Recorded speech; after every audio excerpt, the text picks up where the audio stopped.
하나님 말씀 출애굽기 20장 8절 말씀입니다. 출애굽기 20장 8절 말씀. 안식일을 기억하여 거룩하게 지키라.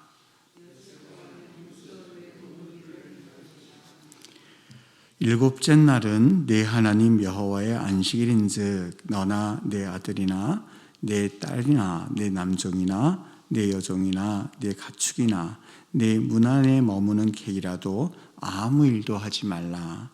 이는 엿새 동안에 나 여호와가 하늘과 땅과 바다와 그 가운데 모든 것을 만들고 일곱째 날에 쉬었음이라. 그러므로 나 여호와가 그날을 거룩하게 하였느니라. 아멘. 우리가 잘 알고 있는 안식일 잘 지켜라 하는 그런 계명입니다. 그런데 우리가 이 말씀을 들으면서 안식일을 잘 지키라는 말이구나 하는 것은 잘 이해하고 또 그렇게 알고는 있습니다만, 또 한편으로는 우리에게 있어서 꼭 기억해야 될 말씀도 있습니다. 9절 말씀에 보면 엿새 동안은 힘써 내 모든 일을 행할 것이나 일곱째 날은 이렇게 되어 있습니다. 즉 일곱째 날 안식일을 잘 지켜라 하는 말씀만 있는 것이 아니라 여기 엿새 동안은 어떻게 하라고 되어 있냐면 힘써서 내 모든 일을 행해라, 그렇게 말씀하고 있다는 사실을 우리는 같이 보아야 하는 것이죠. 다시 말하면 일하는 신용만 한다든지 아니면 우리가 일하는 척함으로써 엿새를 보내지 말라는 말입니다. 어떻게 되어 있죠? 힘써서라고 하는 말이 있습니다. 엿새 동안을 그렇게 지켜야만 사실 일곱째 날에 안식을 우리가 누릴 수 있거든요. 만일 엿새 동안을 전혀 우리가 일도 하지 않은 채 그리고 빈둥빈둥 놀면서 과연 안식일이 될 수 있을까 하는 그런 내용도 여기에 품겨져 있습니다. 청교도 신앙에서 일이 주는 소명, 의식을 또한 여기에서 보여주고 있는 것이죠.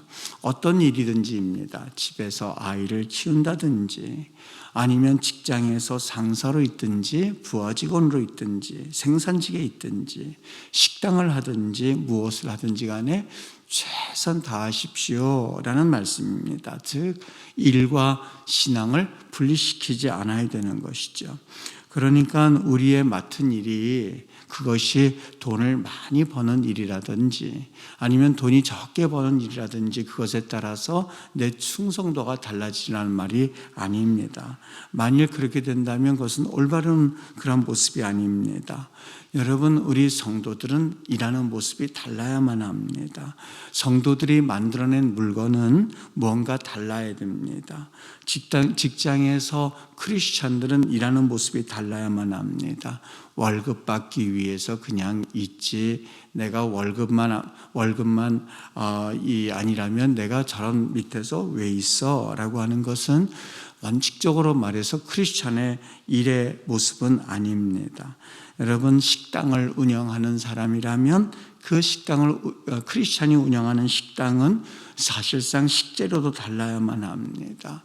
그리고 내가 부하 직원으로 있을 때에 크리스찬 부하 직원은 상사가 볼 때에 달라야 된다는 말입니다. 그랬을 때 비로소 우리는 안식의 의미를 비로소 느낄 수가 있게 되고, 그래서 우리가 일하는 것도 사실상 따지고 보면 예배가 될 수 있다고 하는 것이죠. 조금 전에 말을 했습니다만 여러분이 지금 하고 있는 일에 대해서 내가 과연 내가 돈이 충분하면 그 일을 하지 않는다고 생각한다면 여러분, 그것은 올바른 크리스찬의 힘써 일하는 모습은 아닙니다. 내가 지금 억만금이 생긴다 한다 할지라도 나는 평생 일하지 않아도 될 만한 그러한 물질이 생긴다 한다 할지라도 여러분, 노동이라고 하는 것은 절대 돈을 벌기 위한 수단이 될 수 없습니다. 그것 자체가 목적이어야만 합니다. 일하는 동기가 단순히 내 삶의 목적 그것만이 아니라 나를 이 땅에 보내주신 하나님의 가치 문제입니다라고 생각한다면 우리는 돈을 많이 벌고 또한 돈이 많이 생기고에 상관이 없이 나는 일합니다 라는 마음이 진정한 크리스찬의 여기 엿새 동안 힘써 일하라는 것의 이 내용입니다. 이 불의 전차라고 하는 그런 영화가 있었습니다. 1924년도에 이 파리 올림픽에서 있었던 이 두 선수에 대한 실화를 다룬 영화였거든요. 거기 보면 두 사람이 나옵니다. 하나는 에릭 리델이라고 하는 아주 신실한 크리스찬이 나오고 아주 유력한 달리기 금메달리스트입니다. 또 한 사람은 헤럴드 아브라함스라고 하는 그런 사람입니다. 역시 금메달을 들고 이 아브라함스와 에릭이라는 사람이 이제 경쟁을 합니다. 둘 다 금메달 후보가 되는 거죠.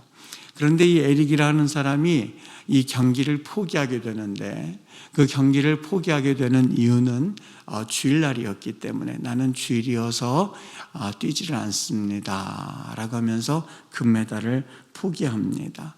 그런데 이 에릭 리델이라는 사람이 어떤 사람이냐면 그는 항상 자신이 금메달을 따고 뛸으로써 이 가치를 그냥 느끼는 사람입니다. 쉽게 말하면 내가 1등을 하기 때문에 내가 무엇을 성취하기 때문에 내가 어떤 것을 보여줄 수 있기 때문에 나는 정말 존재의 가치가 있다 이것이 아니라 그냥 그는 뛸 수 있기 때문에 그것에 대해서 감사하는 그런 사람이었습니다.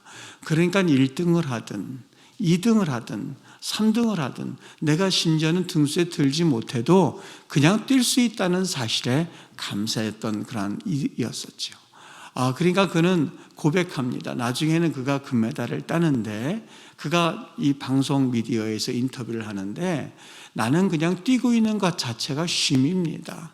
왜냐하면 그것 자체가 내 가치를 인정받고 내가 이 땅에 살아있는 이유이기 때문에 나에게 있어서는 등수와는 상관이 없습니다. 어떤 것을 성취하느냐 이거는 그렇게 큰 의미가 없습니다. 그냥 뛰고 있다는 사실, 건강하다는 사실에 나는 하나님께 이러한 은사를 주신 하나님께 감사합니다 라고 고백하는 장면이 얼마나 감동스러운지 모릅니다.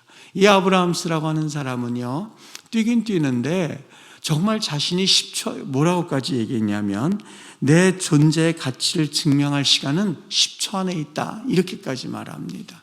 그러니까 그가 과연 이 10초 안에 자기의 존재의 가치를 증명할 수 있느냐 없느냐가 달려있다는 것이죠. 앞에 조금 전의 사람은 내가 그것과 상관이 없이 뛰고 있는 것 자체에 자기 존재의 가치가 있다고 한 사람이고 또 한쪽의 불의의 사람은 꼭 1등 해야 됩니다. 내가 꼭 성공해야만 합니다. 내가 꼭 어떤 것을 쥐어야만 합니다. 내가 꼭 어떤 것을 성취해야만 합니다. 이무석 박사님이 그 전남대 의대 신경과 교수님입니다. 예수교 장로회 그 전라도에 있는 교회에서 장로 피택을 받으신 분입니다. 그런데 이 이무석 박사님이 이 정신분석학에 대해서 얼마나 쉽게 썼냐면 그냥 일반 아무런 지식이 없는 사람이라 한다 할지라도 성격 유형에서 보는 정신세계 해가지고 책을 너무 쉽게 잘 쓰셨어요. 그냥 조금 읽으려다가 보니까는 재밌어서 쭉 읽었어요. 거기서 보니까 사람들이 스트레스를 받는데 모든 병의 근원이 스트레스에 있다는 거예요. 그래서 사람들을 많이 치료해 주세요. 굉장히 많이 치료해 주셨어요. 그런데 본인이 이 치료하다 보니까는 무슨 생각이 들었냐면 A라는 사람과 B라고 하는 사람이 똑같은 스트레스를 받았습니다. 이를테면 이혼의 스트레스를 똑같이 받았고 남편으로부터 폭력에 대한 스트레스를 똑같이 받았습니다. 한 사람은 그 정신이 이 피폐가 되져가지고 거의 망가지는 상태까지 이르렀는데 한 사람은 전혀 괜찮은 거예요. 왜 그런가 하고 그분이 생각을 하다가 성격의 유형에 따라서도 또한 스트레스를 많이 받느냐 적게 받느냐가 달려있구나 하는 것을 느낀 거예요. 그러고 나서 그 정신세계에 대한 책을 썼는데 거기에 보면 이 과거에 어렸을 때에 뭔가 충족함을 받지 못하고 경쟁 가운데 내몰렸던 사람들은 커서도 어떤 것을 성취해야만 한다라고 하는 그런 스트레스를 많이 받는다고 그래요. 그래서 어렸을 때 뭔가 이 욕구불만이 되지 않도록 이 성격에 대해서 잘 세워질 수 있도록 채워주는 것도 굉장히 중요하다라는 그 대목이 거기에서 나옵니다. 여기 두 사람이 있습니다. 한 사람은 꼭 어떤 것을 쥐어야만 내가 존재 가치가 있다라고 생각하는 사람이고, 한 사람은 그것과 상관이 없이 그냥 뛰는 것 자체가 나에게 있어서는 하나님께 영광이요, 하나님께서 나를 이 땅에 보내주신 목적입니다 라고 하면서 아주 그의 삶의 가치를 뛰는 것 자체에서 발견했던 그러한 사람의 모습입니다.